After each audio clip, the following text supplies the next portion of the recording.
Hello and welcome to Console Shock Retro and Mod Gaming Chat with me, Trev, and as always, Stu. A warm welcome of sorts to Stu. How's it going? Hi, Trev. Yeah, going really well. I've been playing. Have you been playing Forza Horizon 6? I haven't. No, I was playing last night. And this is probably a game you'll be all over. Star Trek Elite Force 2. So put that in your pipe and smoke it. And and I finished Ratchet and Clank 3 over the weekend. Which took a lot longer than I thought because I lost my save and I had to use an older save that was about 3 hours behind the one that I lost. But it was alright, I managed to get back and it was all good. I've been playing Forza Horizon and I really enjoy the racing. I think it's absolutely great fun. But the whole idea of it is you get more and more like credits and you get wristbands and then more tracks are unlocked and blah blah blah. So it's like really good fun with lots of races. But then you get to a point to get like the final wristband, you've got to go round and do all these stupid challenges like drift challenges or speed through something fast challenge or go off a cliff challenge and how far can you go. And it just became boring work at the end to get the last wristband, to get the gold wristband, which I got. And so I did really enjoy it until like the last 2 or 3 hours of just pointless grinding for more and more points to get the last wristband. So I think they should. I haven't played one for a while. I played the original on the Xbox 360, which was decent. I played Forza Horizon 2, which was on the Xbox One, I think, and the Xbox 360, but I played the Xbox One version. It's weird because that's kind of what you have to play to play an arcade racer, AAA arcade racer now. Yeah. But because it's like open world, I don't really feel like it's a driving. I feel like my character is the car. And they're not walking around in an open world. They're like they've got wheels and they're driving around. It feels like just an open world like car RPG in like a weird, which is fine. It's still enjoyable, but I mean, you're talking about grinding. That's basically what you do in an RPG. I want a straight arcade racer. Like I think that peaked and kind of ended at Ridge Racer 7 on the PS3. I know there's been other ones since then, but I think that was. I want that, but basically, someone needs to make that. Yeah, I mean, for me, there's been loads of good ones like the Need for Speed and things like that. But I don't want to get to a point with a game where it's so much fun and I genuinely enjoyed it and put like 30 odd hours into it, maybe even more, and then it suddenly becomes boring that you just go around looking at the map, go into something, knocking over a sign to get more points.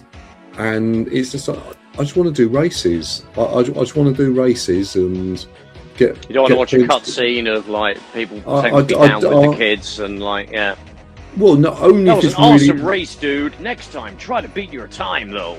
And you're like, but if it's bad acted, I sort of like that. So I've kind of got no problems with that. But it was, I don't know how they sort of thought about the game. It was just like.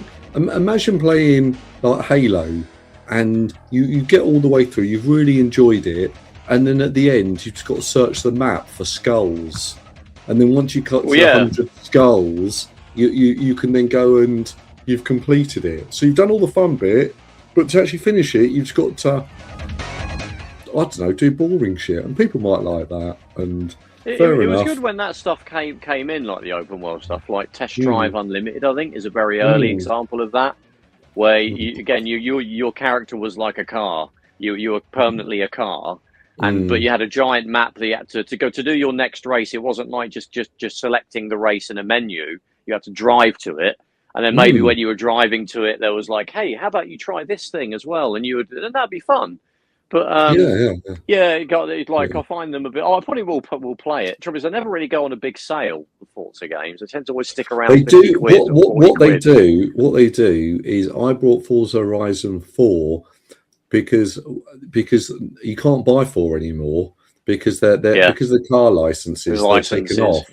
Yeah. So what happens is on Steam or something. So the next one will be 5. When that runs out of its car license or whatever. they'll take it off there, but they'll usually put it on like a really good sale beforehand. So I did buy Forza Horizon 4, which I enjoyed that on the plane, actually on the Steam Deck, and that's it plays really well. But I want to get back into that one at some point. Yeah, they were making Ridge Racer 8 for the Switch 1.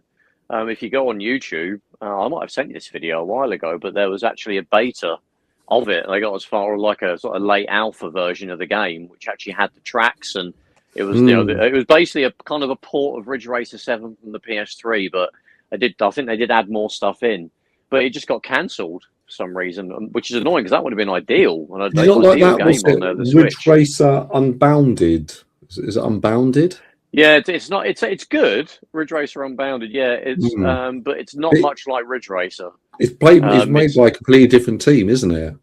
Yeah, was it Blur? The guys that made Blur, one of those sort of very arcadey, neon infused sort of games, or like what's the other? There was a few games like that. In sort of the Xbox 360 era. But yeah, they had made games similar to that, but they made Ridge Racer Unbounded, and it's actually okay, but it's not much like Ridge Racer. You're smashing through like buildings, and you have little games where you have to smash as many things in as little time as possible, and there's one where you're driving a giant truck and you've got to try and crush as many things as you can. It's still good, but it doesn't feel much like. I mean, that's technically the last Ridge Racer game. Apart from there's been like stuff on iOS, isn't there? Like Ridge Racer, Driftopia, and things which you can't really play because once like mobile phone games just die, don't they? And you can't play them ever again. But I would love that if there was a Ridge Racer where it's not open world. It's just you're in a menu with like maybe a map with dots and stuff, and you select a dot and it's got 10 Grand Prix. And you sort of select one Grand Prix, and then you have to beat 13 people, and you've got like a sequence of 3 of those, and then once you get points on each one, and then and then you have to get into a certain podium position to get to the next race, and then at the end you try and win, and you do 9 hours worth of them. I think now they're just trying to. Everything needs a gimmick. Like Forza on the island, it's festivals. Oh, you can do all other stuff, and then actually, I was sort of thinking about probably a year or two ago. I went back to playing the sort of the Gran Turismo games, and I was thinking, oh my god, it was like the actual racing was good, but then it just seemed like you had to race the track again to get a few more points, a slightly upgraded car, then you were slightly better. And it seemed a little bit like, they've taken the fun out of it. Where actually the Forza game, they're constantly giving you new cars. Here's new cars. You've got this. You've got that. Here's a new car. Oh, you've got a new car. Oh, do this race. You'll win a new car. So you're always driving a new. And I like that. It was a really good experience. Just not the end of it. But I think there's lots of you see sort of racing games with sort of I don't know sort of gimmicks. I can't really think of any.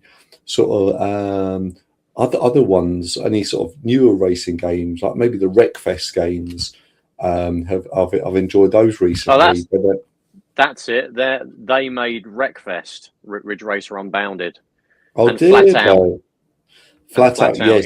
Yeah. Another one that I like is they made specifically the PSP version of Sega Rally. The sort of 2007. Not really it is a kind of a remake and also just a sequel. I've got that because it's good because it's not like it is good, yeah. Because the Xbox 360 version of and the PS3 as well, it's like you're driving on like ice. Every level's ice. You've got to constantly be slowing down and you've got perfect control over the car. You've got no second chances. But then the PSP versions actually just feels more like, Ridge Racer on the Sega Saturn. It's a bit more, I don't know, it's a completely different game, but I would highly recommend that. Yeah, the PSP version is actually quite good. And like you say, it's more like, Sega Rally on like the Saturn, the simulation, and not that it was hugely simulation heavy, but they've No. toned that down even more for the PSP. The PSP had a ton of really good racing games. Often there Oh were yeah. ports of like the, Colin McRae Rally, Dirt. I think there might be a grid Mm. game on there. There's Mm. absolutely tons of them. Gran Turismo, sort of slightly weird version of Gran Turismo that was on the PSP. Yeah. Um, Yeah. but yeah, there's absolutely tons of that on there. To be honest, like Forza Motorsport, the sort of Gran Turismo type Forza game, that Mm. is probably closer to like a Ridge Racer 7 because it is just, you click on a Grand Prix, then you run through the races and you try and finish in Yeah. the top three, then you go to the next one, you collect, trophies and medals.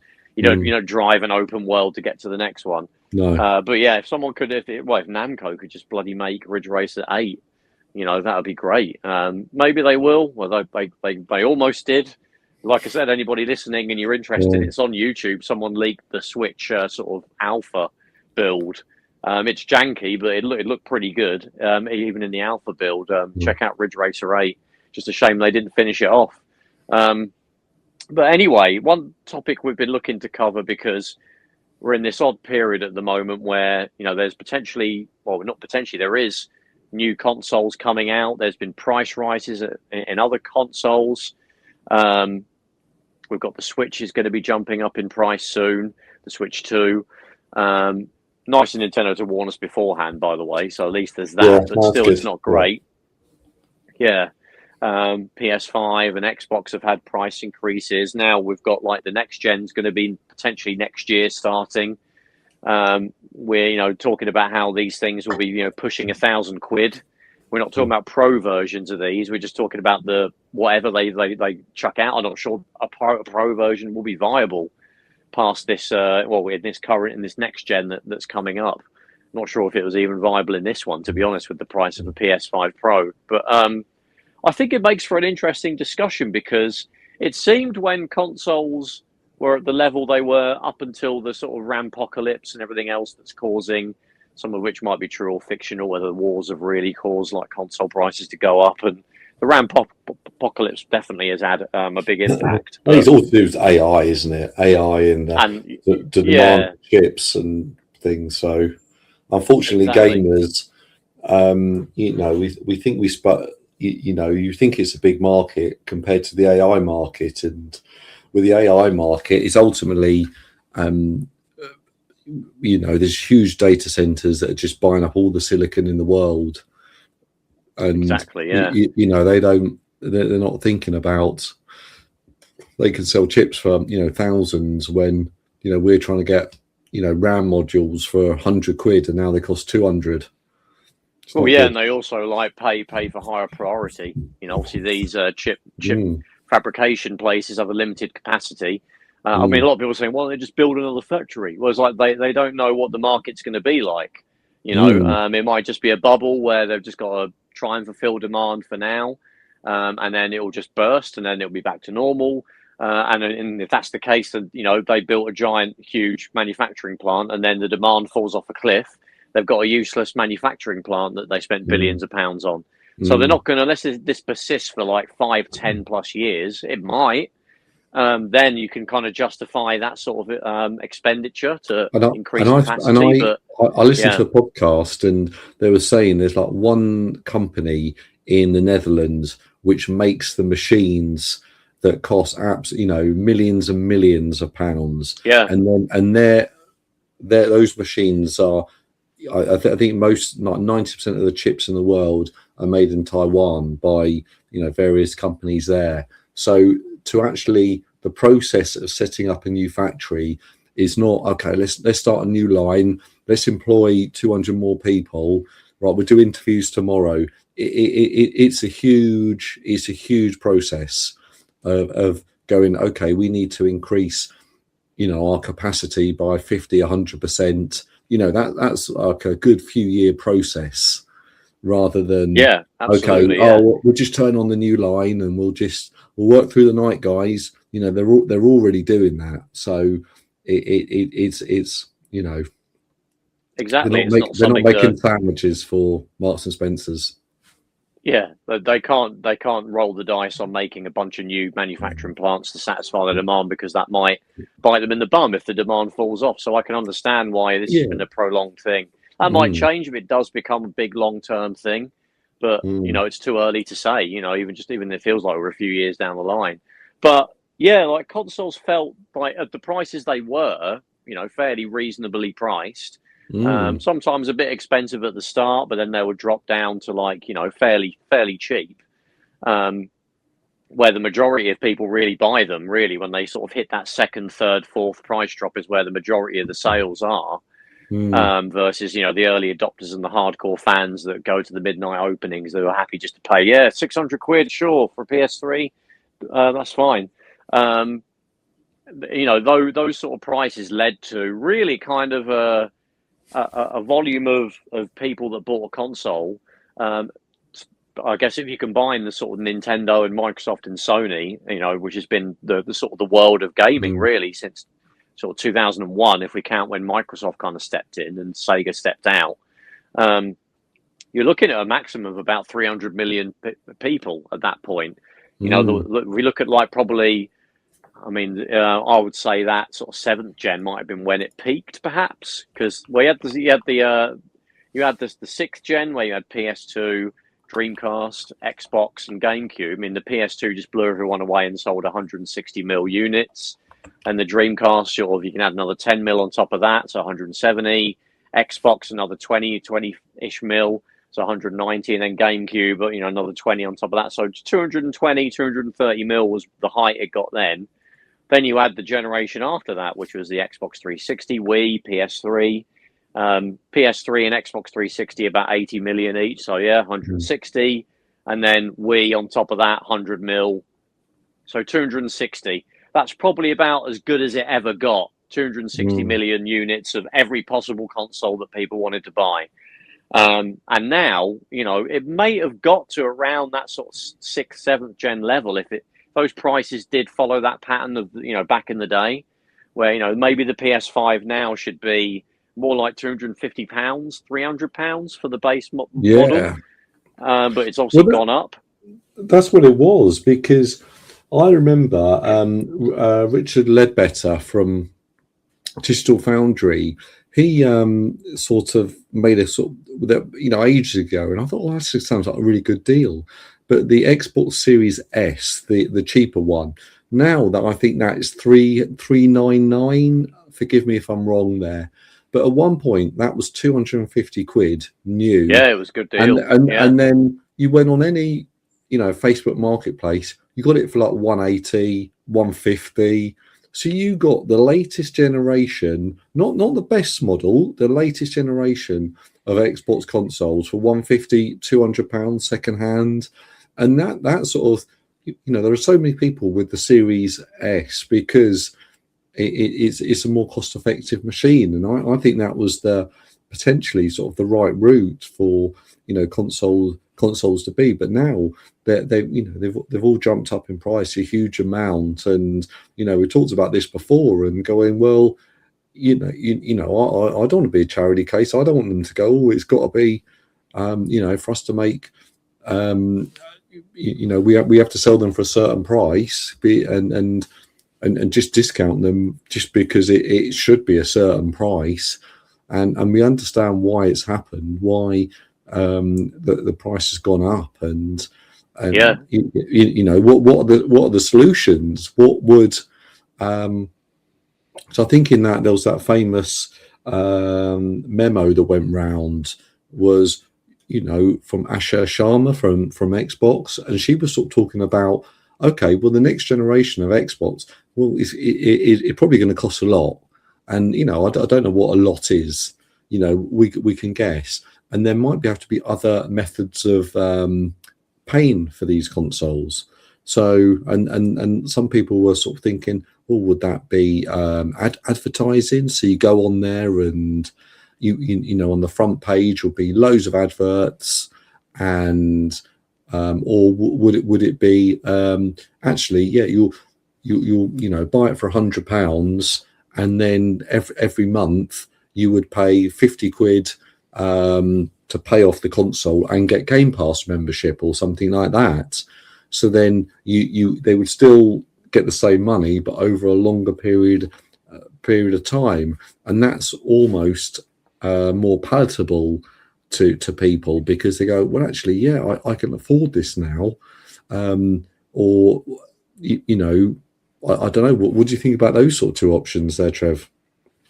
Well, actually, jumping back to sort of the sales figures and like the goals of these companies, I probably did a bit of a disservice, because also we had the 8th gen, the PS4 and the Xbox One. And if you lump in the handhelds with that, which you can consider to be, obviously, their consoles, they don't plug into a TV, but they're consoles, although the Switch did. You've got the PS4, the Switch, the 3DS for a chunk of that. Some people might not count it as part of that. They might think that's part of the previous one, but let's just throw it in there.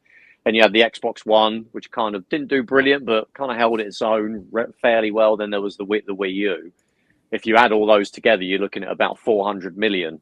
And that probably is the peak, I would say, because now you don't really have separate handhelds, so you can't have kind of a main system and then a handheld running side by side, and maybe you could get people to double up and like double dip. The Switch obviously does both of those, although I guess with the PS6 you're going to have a PS6 handheld, but I guess a lot of people, probably myself included, will just buy the handheld. Certainly if you could play PS6 games anyway, just at a bit of a lower resolution, you won't need to buy a PS6 console unless you absolutely want 4K and maximum, graphical fidelity. But with these prices, I don't think you could ever hit those sort of figures. I mean, the PS5, I think, has done about 80 or 90 million. It's probably going to top out at that. I think it will it'll still sell, but I don't think it's going to hit like the 120, 130 million or 117 million, apparently, that the PS4 did. It might get near it, but I think those sales are going to fall off a cliff. The Xbox Series, I don't think they've really released any sales figures, but I don't think they've even hit what the Xbox One did, and that was kind of a failure in the eyes of Microsoft. The Switch is kind of an odd one because the price is going up, so how badly is that going to affect the Switch? One might still become the highest selling video game console of all time. It's just got to beat the PS2, and it's about a handful of million off that. The PS2 are 160 million. I think the Switch has done over 150 at this point. It's hard to tell if it will do more now. I think it might do, because I think that just sits in a nice sort of price point for and we're always very European, North America sort of centric, and it might be a go, okay, well, actually let's maybe focus on South America, and they might have smaller budgets for buying sort of video games, and maybe sort of Southeast Asia, or places like that, maybe India. So that I think it will. I think it clearly will, just because it will be lots of other sort of maybe sort of smaller countries with less income would be able to afford the original Switches and so on, and that will potentially sort of push it up. But I'm not sure those sales will be coming from sort of Europe or America or Japan or somewhere. Yeah. I mean, I just can't see if like the PS6 comes out and it's 700, 800 quid, and then there's going to be the next Xbox, which is 1,000. The Nintendo Switch 2 will still be around, and that will probably be around what it will cost when the price goes up, and may go up again after that. Hopefully not. Maybe it will even come down. I just can't see them doing hundreds of millions. If sort of the shareholders and everybody wants to try and wants the industry to grow, I mean, it kind of has to push past that 400-ish million unit sales of everything that the 8th gen did. But with things priced the way they are, I think more people will drift away. They'll potentially gravitate to the cheaper options. I mean, that might just mean the Switch too. But it might also mean, sod it, I've got a crappy PC, or I'll go and buy a cheap PC that can, the games, the current gen games work on, because they'll probably be more scalable than ever.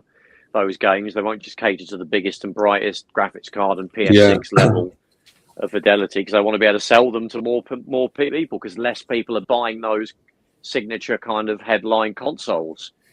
So yeah, I mean, how do you think that will affect when we total up the sales figures of Project Helix and PS6 and Switch 2? What do you think now those figures will look like for those three sort of systems? I think out of those three, I think probably the Switch 2 will do the best. And I just can't I agree. see Yeah, at the moment that actually I think in the worst position is PlayStation, and I don't see them innovating. But they're just going yeah, back on their okay, well, we're going to make a box and we'll have all the best games on the box. We'll sell the games for 50 quid each, and then maybe a little bit of membership, and that's our business plan. And we'll make people, or we'll get people to buy our machine because we'll have, the new Uncharted or the new this or the new that. And I actually think it's a little bit of a, they're up against so many things, potentially, no PCs and the Xbox, what they're doing, and they're going down sort of the PC route, it seems like. And then of course, you've got Nintendo, which is always so sort of yeah, innovative. And then you've got actually, sort of the portable sort of, Steam Deck machines. You've got again, PC gaming on laptops, gaming on phones. There's so many more sort of routes to go down to sort of do your gaming now. It's not Sega or Nintendo. It's a lot more sort of nuanced. And you made a point. You said, well, how many people are going to buy an £800, £1,000 console? And I don't think yeah. it's And the many. price will never go down. So you never get that big saturation point that the older No, consoles could. it won't. But then ask the question: how many people buy a computer for around £800, £1,000 that can easily do lots of gaming? Yeah, And and then you, so you, you that'll be the know, choice that people will face. Shall I get that PlayStation for £1,000? All it can do is yeah, play PlayStation games and nothing else, or get this PC mm, from Curry's that's £1,000 that will do yeah, right. There's some PlayStation or get exclusives on it. or Yeah, get one made or buy a second hand one. There's loads of different yeah, routes, yeah. and there was this I story think I read on Nintendo Reddit. are Well, one sec, one sec. Nint- There's this story on Reddit where they were yeah, talking about this guy. He lived in somewhere in Africa, and he was sort of telling this story of how, to be honest with you, I looked at it and go, well, that's an atrocious computer. But he spent something like £300-400 on buying parts from America to build this computer, and it was obviously quite old bits of kit, and I think in 8 gigs of RAM, and who can live with that? But then he was like, I just want to play games. I just want to play sort of competitive games, and have my own computer. And he was so chuffed with it. He really was, and he could sort of build that up over time, and it sounded like it was a really sort of good story. But yeah. I mean, anyway, you could yeah. get it's a good point because you could get. We did that comparison when the Steam Deck price went up about what else can you get that's Mm. sort of a PC handheld that's better Yeah. value. We kind of said, well, the Legion Go S you can get from Curry's for 550 quid, and it's more powerful than a Steam Deck. I mean, you Mm. could just buy that, plug it into your telly, and it would be able to play. I mean, AAA games, you'd have to lower the settings, but it'll play them absolutely Mm. fine. Not much worse than like about on Mm. the level of a Series S. For well, it'll be more expensive than a Series S, but it's a handheld and it's a Windows PC or a Steam OS PC, so you can do everything Mm. else you do with a PC with it, and you could take it with you. It's got a built-in screen and battery and all that stuff. Yeah. So Sony are kind of stuck. They don't really. I mean, it looks like they are releasing a handheld, but their value proposition is potentially going to diminish greatly if they're just going to be. It's just a box that's going to be locked to the Sony store. Yeah. So that's a much worse value prop. I mean, Nintendo seem to be immune to this stuff a little bit. Mm. I think they had the advantage in the last generation of being like a dual mode console. It was a handheld. Nintendo handhelds always sell really well, and it was a home console, which is a genius idea by Mm. Nintendo, and kind of lit a fire under the arses of all these PC makers as well, not just consoles. And they have a ton of exclusives, like way more than than Xbox Mm. and Sony. The Mario sort of universe, and Kirby and Pokemon and all that stuff just sell themselves really. And unless their quality of those games dramatically drops, which I doubt it will for the Mm. foreseeable, they'll be okay. They'll be able to sell, shift a hell of a ton of units. They might be able to get to a figure similar to the Switch One. I don't think it'll be, well, they'll get to a figure of approaching 100 million-ish, I think, unless the price goes up again and again and again. If it stays at what they're jumping it up to, it might have a chance of hitting that 100 mil. But I don't think it'll hit the same levels that the Switch One did, which, to be honest, the Switch One wasn't actually that cheap. The OLED was a bit of a jump in price, but it wasn't like Nintendo DS, which was an absolute bargain, and the Game Boy back in the day was like 60 quid. It was cheaper than any of the, they've never really managed to recapture that. But I guess, current era Nintendo handhelds are very high powered devices. It's not old technology that's been crammed into like the Game Boy was, really. It was kind of 5-year-old, 10-year-old almost technology, wasn't it? In the era of the Super Nintendo, so that's probably why these things have to cost a lot more now. But I think they're kind of immune from it. But Sony don't really have that strength of exclusives at the moment. No, it seems. they're having sort of problems because they talk about, but Uncharted, but Uncharted 4 was like 10 years ago. But what big exclusives do they sort of really have? Gran Turismo, or this Spider-Man seems to be theirs. Uncharted. What's Last of Us?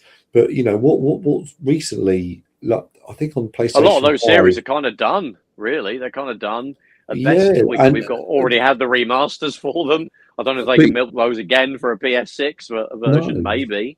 But you look at Nintendo, and there's constantly these new sort of high quality games with IPs that people really, really love, and really get into, and they're all about sort of making sort of quality games, with sort of good characters, and that's something that on the PC, on Xbox, on PlayStation, they just can't replicate. They haven't managed to make these really strong sort of characters to the same extent that Nintendo have done, and they've made great games another way, but yeah, I mean these games, we've read out all of these exclusives that they used to rely on. It takes so long to make one entry in these series now. I mean, we've even said last time. We've mentioned last year, I like the Ratchet and Clank games. I mean, that was kind of one of the big exclusives of the PS5, and just basically made one of them. In like the PS3 era, there was about 6 or 7 Ratchet and Clank games. There used to be a series they can kind of just bang out a new entry for it every year or every couple of years. That's not a thing now. They basically made Rift Apart, and that's it. I think it's an advantage that the Switch, especially the Switch One, was graphically not that great, because things like the scope of their games, are easier to crank out. The scope of the games are, like they sold millions and millions of copies of, Pokemon Sword and Shield and whatever, and that was just basically a top-down RPG where you just walked around and did your stuff, and obviously people absolutely loved it. So I'm not taking anything away from it, but then that's what it was. It wasn't okay. We've got to focus on ray tracing. We've got to use Unreal Engines 5. We've got to have this. We've got to come up with brand new characters and a new world, and we've got to have this, and we've got to have these amazing lighting effects, and then I don't know, everything you've got to have, and it's got to take us 6 years to make it, and they've got to start from scratch every time, really. Whereas exactly. A Mario game, they've already got the characters. Obviously, they'll introduce 1 or 2 new ones, maybe, which probably don't take a long time to develop. The environments are just rehashes, and there'll be new ones, obviously, but they're very similar graphical fidelity. So you can crack. I mean, we haven't had a Mario mainline game in a while, despite that. But he's been in other games. The 2D platformer games are fairly easy to crank those out. I'm sure there'll be another one of them soon. There'll be a Super Mario Odyssey 2, at some point, or whatever the next one will be called. Super Mario Odyssey Land World 64, 2, Bros World. something like that. Luigi's Mansion, for they can, that aspect of the series that has had lots of entries. Star Fox, they've got these great characters that it's easy to make games in a fairly, quick pace. Whereas, PlayStation, we can't make we've made 4 Uncharted, we've got to make a brand new franchise, we've got to come up with loads of different characters. That will take 10 years sometimes to do that. And they're are stuck in a rut, really, where those kind of series have played out now. I mean, maybe there'll be a Last of Us 3. I mean, the ending of that game kind of suggests there will be. Doesn't mean there will be, though. But that will probably take another 6-7 years to make. We won't be seeing that till the end of the PS6 generation. And to get by, we'll have to release like another remaster of Last of Us 1 and 2. Another remaster of Uncharted 1, 2, and 3 and 4. So, and apart from that, it's just the multiplats. But those multiplats are the games that people could just bung together, like you say. 500 quid PC, that's half the cost of a PS6. And you can play all the other games that are on Steam and the Xbox games, So basically that PC that you've cobbled together, or the one you've bought, or the Xbox Project Helix, really, if it can just play every PC game, buy that, and Nintendo Switch, you're pretty much covered for most of the world of gaming that you could want to play. And Sony need to kind of give you a reason to... they're kind of coasted along with the PS5, and Microsoft have helped them by being so bad, and kind of torpedoing their own platform, really. With we're going to make them all the games exclusive, and now they're not anymore, and it's going to be a PC, but will you have to have Game Pass or not? They just don't know. They've got their I was sort of thinking, obviously on the way home from work today about this conversation. And then it was quite funny, because I think it's all like a PlayStation is basically PlayStation 5 inside is a PC. It's got a Ryzen processor, and probably a very similar processor to the Xbox Series X, the Xbox Series S, and obviously a PC is a PC. So they're all based around this. And then I was sort of thinking, well, how can video game companies, they're all chasing the same chips to, we all need a processor, we all need memory, we all need an SSD, we all need this, we all need that. And then potentially what Nintendo's done is actually, we're going away from the AMD PC route. Okay, we're still a bit in the PC world. It's an NVIDIA processor in there. But then I was sort of thinking about, what about, a system, I'm really sort of going on crazy ideas here, but it's actually, let's say the processor's Snapdragon, or the processors, it's made by Apple, it's Apple Silicon. And, if Apple Silicon or Apple can come out with this, MacBook Neo, and everyone's like, wow, 6,599, it's amazing, it's the best thing ever, it's a really good laptop, it's well built, it's 599, it's brilliant, you can do whatever you want, brilliant, and people are thinking, well, actually, it's all right, but it's not like a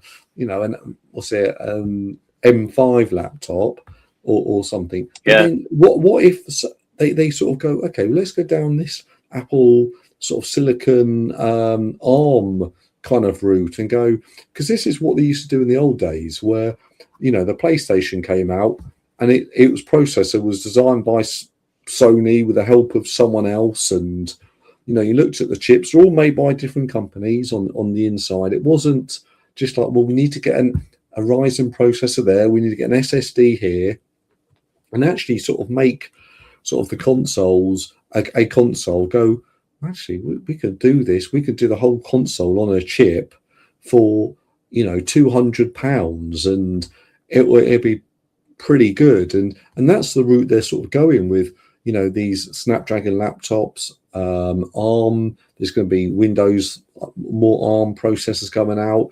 And then obviously the Apple Silicon's like a sort of an ARM-based sort of chipset.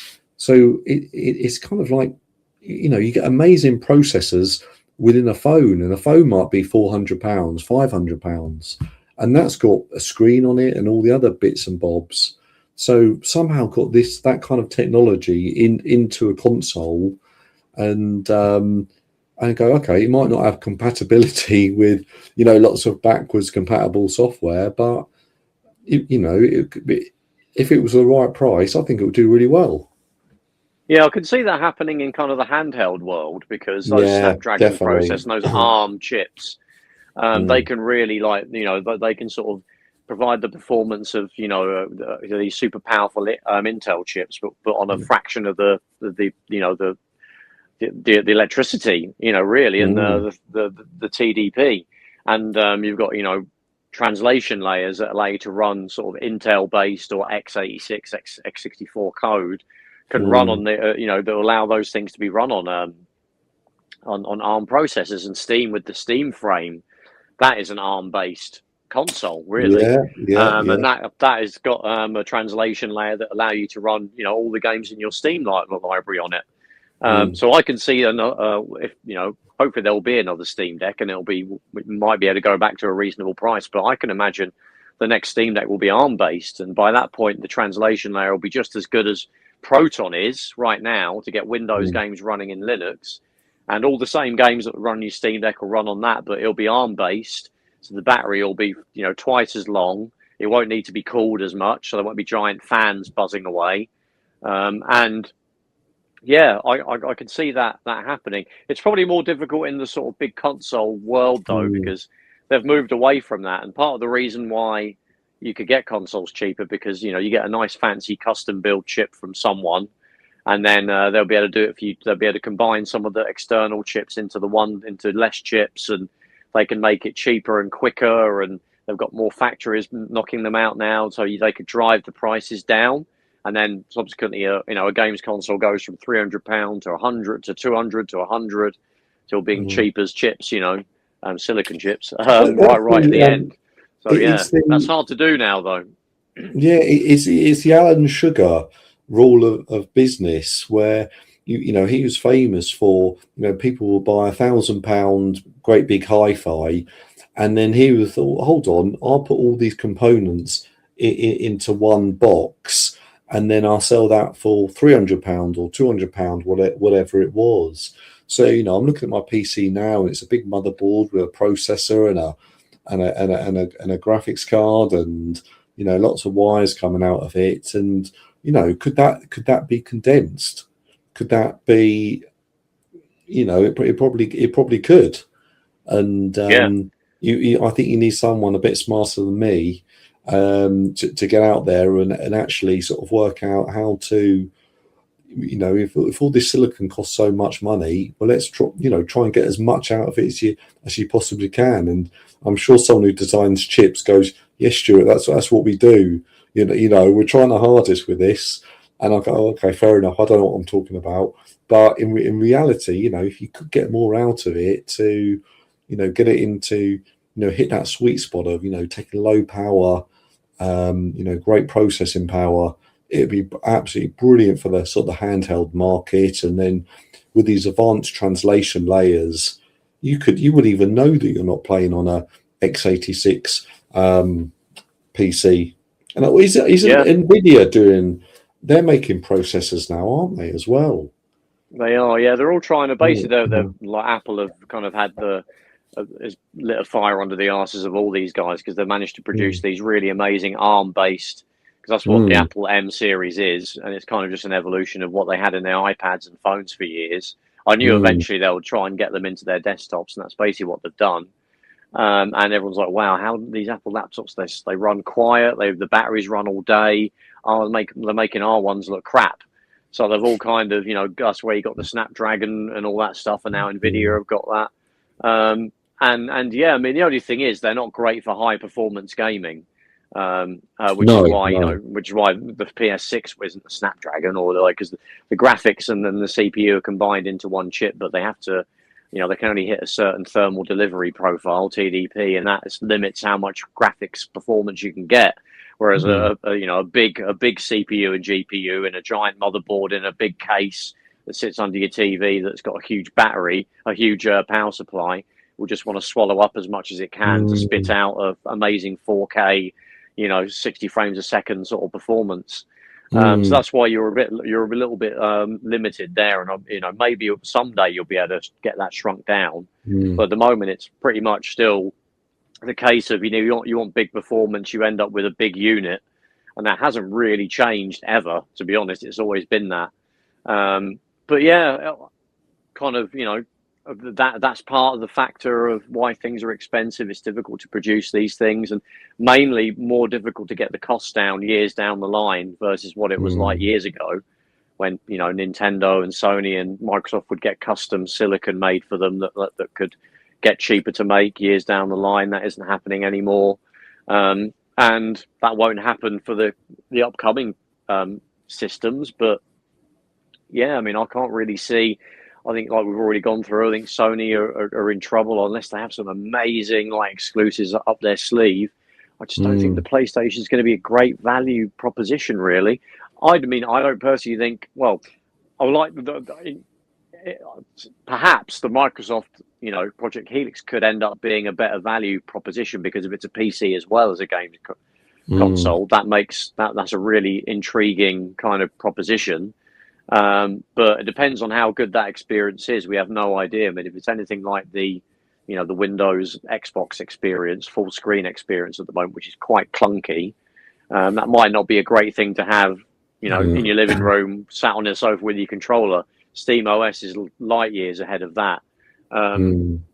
Personally, for me, I probably wouldn't be. I'd be interested in a PS6 handheld, but in terms of a £1,000 box, I'm not sure I'd rather spend that on a gaming PC. I mean, I probably would say that anyway, but back in the day, I probably would buy a PlayStation as well, because they'd be like, it's 300 quid. I want to play that Ratchet and Clank game.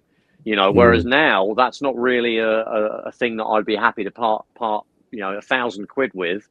I could be like, well, I could, for that same 1,000 quid just to have a PlayStation alongside my gaming PC, I could buy a new graphics card for my gaming PC, or buy a new gaming PC, and that would be a much more tangible improvement. Yeah, exactly. And I remember things on here I've said before is like, I've always been consoles, but now I'm into PC gaming, and I don't use this PC that I'm on now. Obviously, I use it for the podcast that we do, but 99% of its use is for gaming. I actually have a Mac, which I do all my my not business work, but streaming day-to-day daily driver. Exactly, and that's an M1 laptop. Absolutely love it. I think it's great value for how long I've had it and how good it's been. But for me, PC gaming has completely changed my mind, and I'm sort of thinking that it sounds ridiculous, but when I go to the next generation, I'm thinking, well, this Project Helix is, well, I'll probably stick with it with the PC gaming and still within the Xbox ecosystem through Game Pass. But I'm going to keep my Series X. It's got a disk drive in there, so I can play DVDs and things like that under my TV. And I was sort of thinking about, what am I going to do in, if this breaks, or like Currys, do they even sell DVD players or Blu-ray players, or would I have to get myself a PlayStation 6 or PlayStation 5, sorry, or in a few years? And I don't know. I'm just thinking the future's really in sort of PC gaming, just because sort of the way things are going, and you see all youngsters, they want to play. They want to communicate with their friends. They want to play things like Roblox. They want to play. They'll be banned from all that now. Well, yeah, exactly, exactly. And I think it might be a bit of a good thing, really, that kids are banned from social media. Can be a cesspit, can't it? Yeah. Yeah, you hear horrible things. Kids bullied on there, and. Of course, yeah. That's horrible, but Yeah, I can see where you're going. It's basically like, I think they'll, instead of like the games console being the primary and best way to play a game, that will just become more, it will disseminate to other devices. I don't want parents aren't going to get me £1,000 PlayStation 6. I'm just going to get a cheap PC from Curry's instead, or I'm just going to use my phone, get a better phone and play on that. Or, perhaps a lot of that might mean maybe even more people will gravitate to Nintendo that haven't already. They might find their market actually expands to kind of pick up that slack of those people that don't want to, perhaps were PlayStation fans, perhaps were Xbox fans, but don't want to spend that money. A £450 Switch 2 is going to be a lot more reasonable, because obviously there's going to be another Nintendo handheld or a Nintendo anything. It's just, the Switch is fairly new still. You're looking until the 2030s, will be when there'll be a Switch 3. So that's their system now. But to be honest, compared to the Switch 1, which had, a bigger challenge because Nintendo were coming off the Wii U. So, developers weren't so confident as to how well this new system will do. It was a bit underpowered at the time. So they weren't really geared up to port things over to it. They kind of had to really, the effort to get Doom and The Witcher was a huge undertaking. Whereas now with the Switch 2, those sort of, AAA games, they're much more scalable, with Steam Decks and low-powered computers being far more, attractive for people to buy and use as their main system. And we're seeing, Resident Evil Requiem and, Star Wars Outlaws running really well on the Switch 2. Like the kind of impossible port that we would get on the Switch 1 is kind of normal now with the Switch 2, and developers are now expecting, there'll be a low-end version of the game they need to make, so they haven't got to kind of, throw the baby out of the bathwater and try and build a new version. Yeah, exactly. Scalables. Bust their backs like trying to make a version for the Switch anymore. So that's going to be a lot easier. It's not like, I have to get the PS6 to be able to play this game at all. It's going to be on the Switch 2 as well. And that's half the price. So, and I could take it with me. So maybe they'll actually find a new audience of refugees, you can call them that, from like the PS6 land and like the Xbox land. But yeah, in terms of 400 million people buying consoles, whether, it's going to be difficult to see. I mean, as much as I said Switch 2 might pick up that slack, I don't mean they're going to sell 200 million. They might get a few dozen million or a dozen million refugees from those other ecosystems.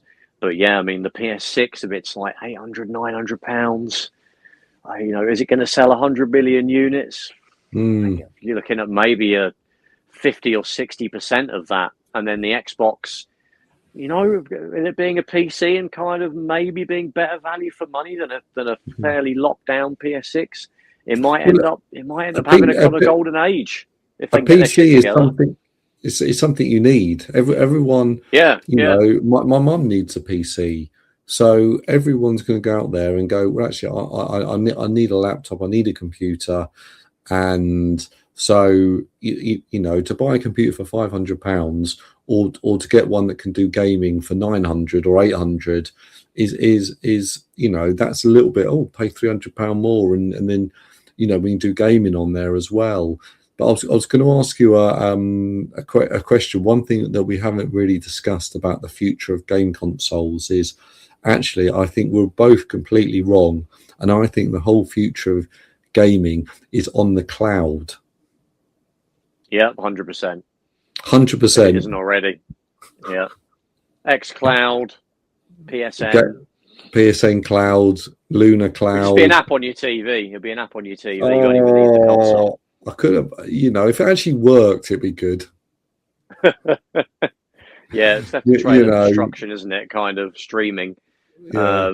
We had On Live back in the day, and we had we had the Google Stadia, and they've all fallen flat a little bit. They're great as just an accessory and an additional way to play, but in terms of it being the main way to play, I'm not sure if it ever will be. Not until the internet networks get so good The latency will be identical to having a box plugged into your TV, but how far away is that? How realistic is that? I mean, thing?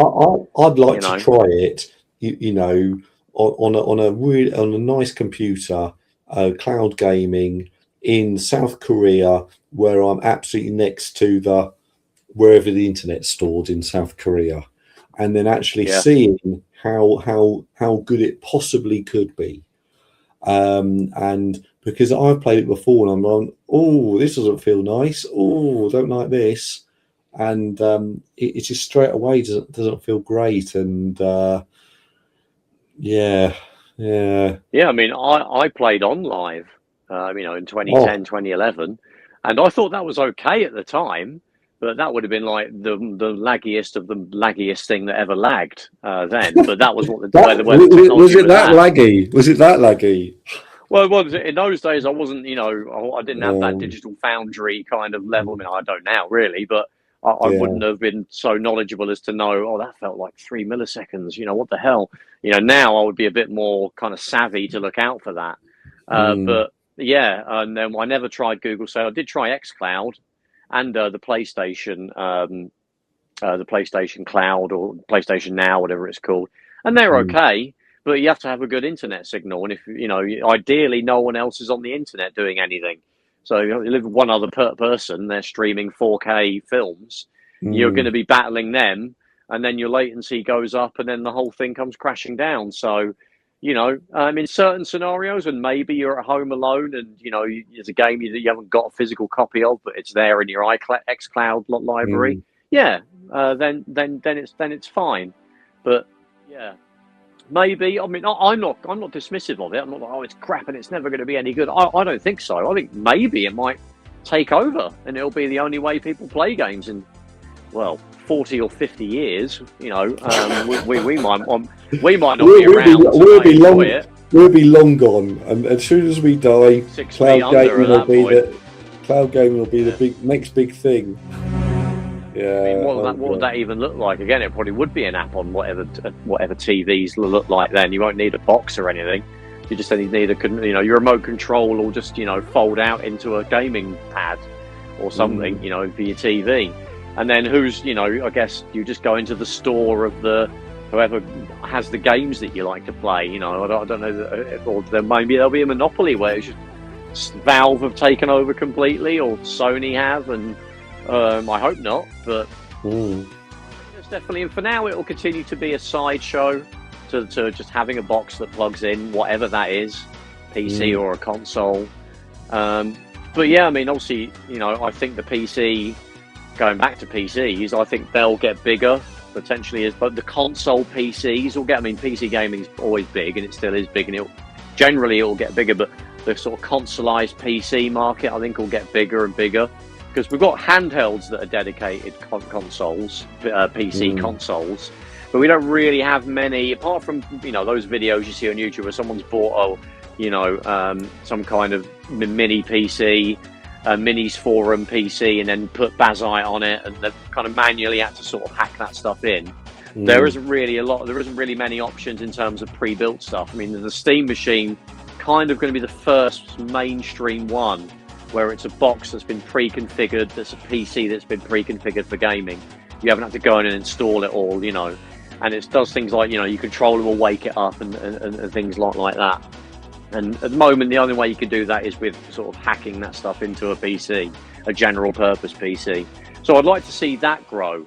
Hopefully there'll be more companies will make dedicated gaming console PCs, Steam machine like. And hopefully that'll mean the prices they'll be battling each other, and maybe the prices will come down. So we're not getting, the situation we've now got with the Steam machine that's going to be like, 3,000 quid and is worse than a PS3. So I'm exaggerating a little bit there. I heard it was 4,000, Trev. Yeah, if a month to pay for it.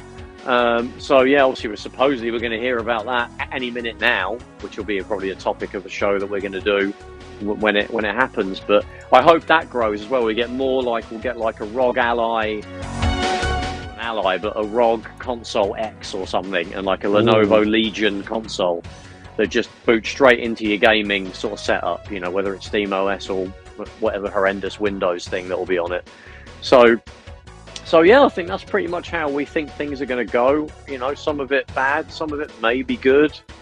We'll see as the years go by. But yeah, money price wise, things aren't looking great. But maybe that means other things, opportunities for cheaper stuff will open up elsewhere. We shall see. We shall see. But anyway, Stu, where can you find us? Search Console Shock on Twitter. Search Console Shock on YouTube. Search Console Shock on Facebook. And also on our website, consoleshock.net. Thanks, Stu, for that. And thank you, everybody, for listening. Take care, and we'll catch you in the next one. Take it easy, guys. Bye-bye.